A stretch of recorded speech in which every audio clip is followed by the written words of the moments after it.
చూస్తే a decade, 2 halves, progress and destruction.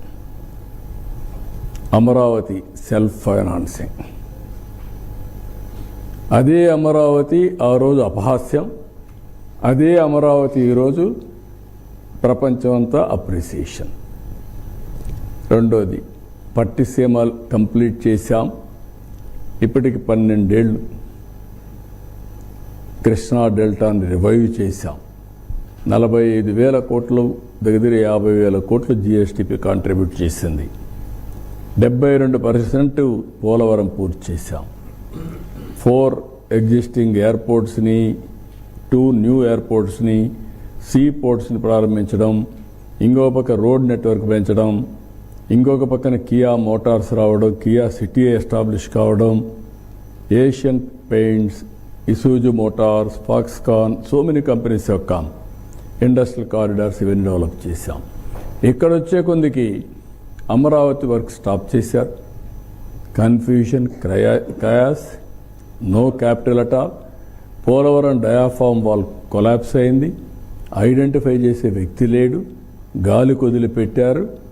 And also power purchase agreements అన్నీ cancel చేసేసి energy సెక్టర్ని విధ్వంసం చేసి 32,000 కోట్ల రూపాయలు భారం వేసి 130,000 కోట్ల రూపాయలు అప్పులన్నీ పెంచేశారు. ఆ సెక్టర్ 9,000 కోట్లు కరెంటు వాడకుండా ఏదైతే సోలార్ విండ్ నుంచి ఇష్టానుసారంగా చేసి పబ్లిక్ ఎక్స్చెక్కర్ నుంచి ట్యాక్స్ పేయర్స్ మనీ పే చేసే పరిస్థితికి వచ్చారు. లాజిస్టిక్స్ ఇన్ఫ్రాస్ట్రక్చర్ లేదు. ఎవ్రీవేర్ పాట్ హోల్స్, గుంతలు మయం, ట్రోలింగ్లు జరిగే పరిస్థితికి వచ్చాయి.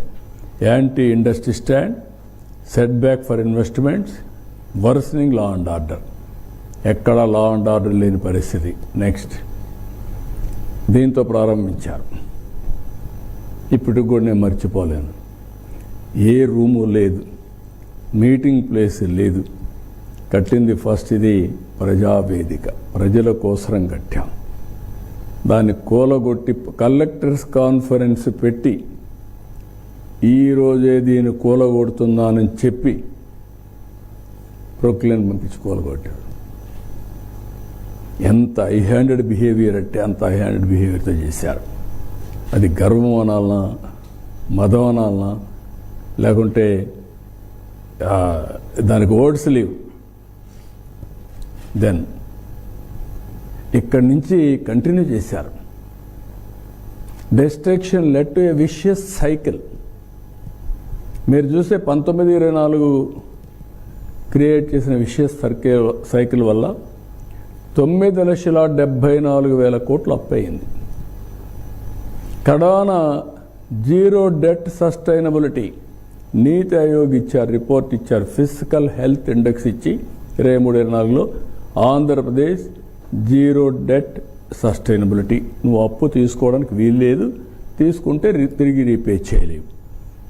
ఇక్కడికి వచ్చే కొందికి not just to correct past mistakes, restore confidence of people and investors, rebuild the economy, build a moral and governance machinery, morale establish చేయాలి, re-establish institutional credibility.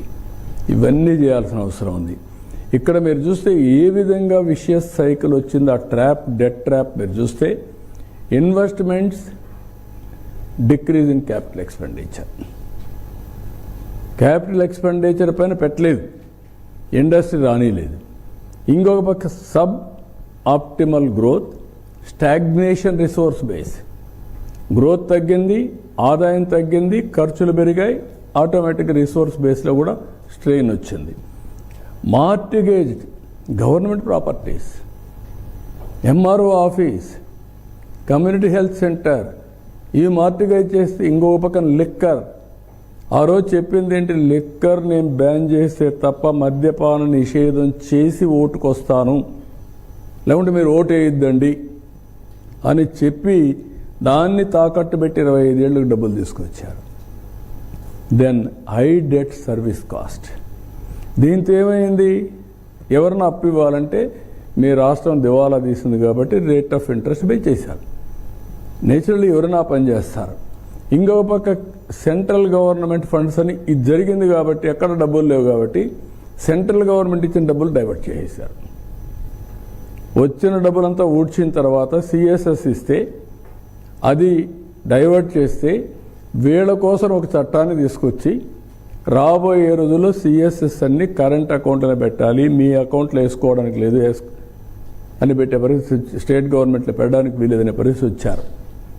దీనివల్ల అంతా కూడా మీరు చూస్తే reduced unpaid liabilities burden now lot of energy efforts is going on in setting things right. ఇది correct చేయడానికి చాలా time పడతా ఉంది, నాకే అర్థం కాలేదు. ఇప్పుడిప్పుడు నిలదొక్కునే పరిస్థితికి వస్తున్నాం. Reduced unpaid liabilities burden, reduced interest rates, set right central government funds and schemes, physical consolidation efforts are going on. Next, ఇక్కడ ఇవన్నీ తీసుకున్నాక this is the approach you have taken.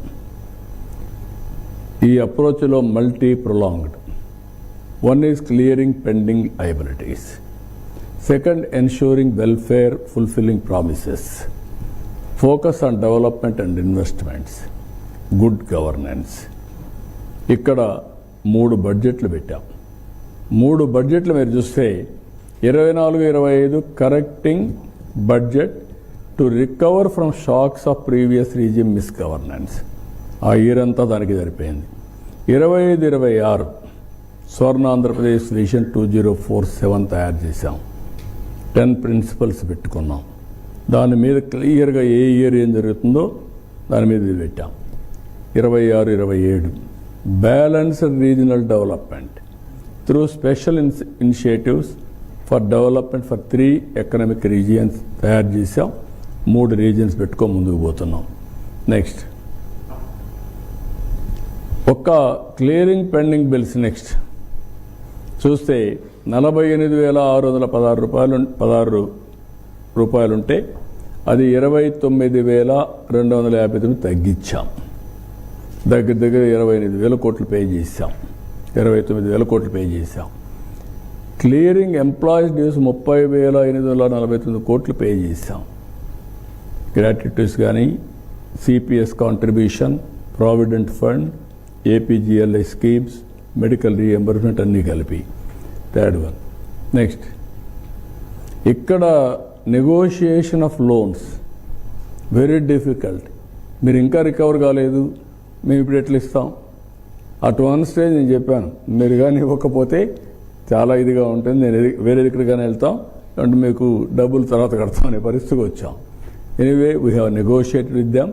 ఒకసారి గవర్నమెంట్ సావరెన్ పవర్స్ అప్పు చేసిన తర్వాత repay చేయడం తప్ప వేరే మార్గం లేదు. అందుకని ఎవరు తప్పు చేసినా సావరెన్ పవర్, అది ప్రజలు ఇచ్చిన అధికారాన్ని ఉపయోగించుకొని చేసినటువంటి అప్పులు కానీ తప్పులు కానీ. ఇక్కడికి వచ్చినప్పుడు 370 లోన్స్ రీనెగోషియేట్ చేశాం. 1,50,000 కోట్లు రీనెగోషియేట్ చేశాం.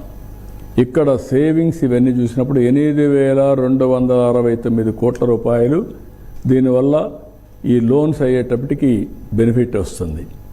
ఇక్కడ మీరు చూస్తే లోయెస్ట్ 8, హైయెస్ట్ 13%. ఇక్కడ ఇంకొక పక్కన వెయిటెడ్ యావరేజ్ 9.9. దీన్ని 13 నుంచి 10.3 తీసుకొచ్చాం. 8 నుంచి 7.7 తీసుకొచ్చాం. ఇక్కడ 9.9 నుంచి 9.1 తీసుకొచ్చాం. అంటే ఇది ఫేజ్ 1. ఇంకా చేయాల్సిన అవసరం ఉంది. మన ఆర్థిక స్థితిగతుల్ని పెంచుకుంటే